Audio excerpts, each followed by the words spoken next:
xe mô trăng xe mô bà thề rồi cha mô nuôi thề bông xí rồi cha mô nuôi thề bông xí rồi xe mô vậy thật đấy xe mô bà thề rồi cha mô nuôi thề bông xí rồi cha mô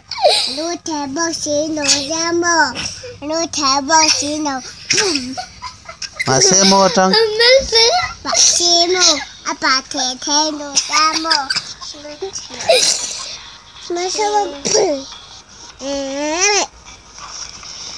thề thì lại rồi lấy bởi mà xe mô trăng xe mô bà thề rồi cha mô nuôi thề bông xí rồi cha mô nuôi thề bông xí rồi cha mô dia nuôi sụ thì lại rồi nang bông nuôi sụ dia nang pot nuôi sụ nang bông nuôi sụ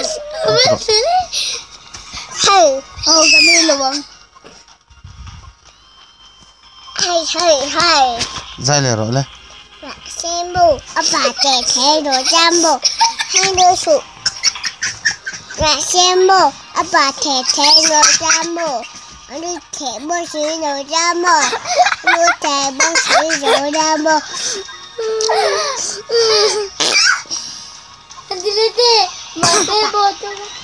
Mang chi mô bà thề chi lầu ai là bao nhiêu là thì lo dai lại rồi lấy ra liền rồi đấy hai bẫy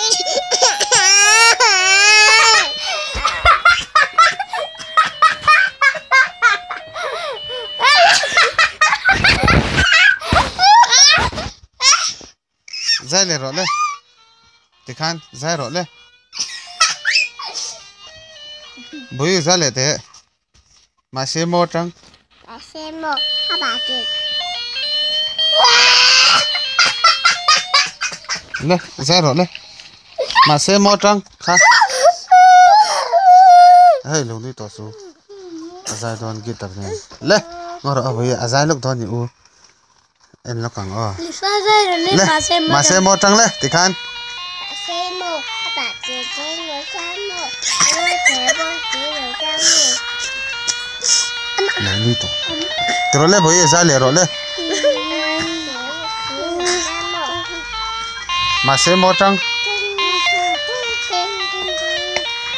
mà xe mô trăng xe mô bà thề rồi cha mô nuôi thề bông xí rồi cha mô xe mô nuôi thề bông xí rồi cha mô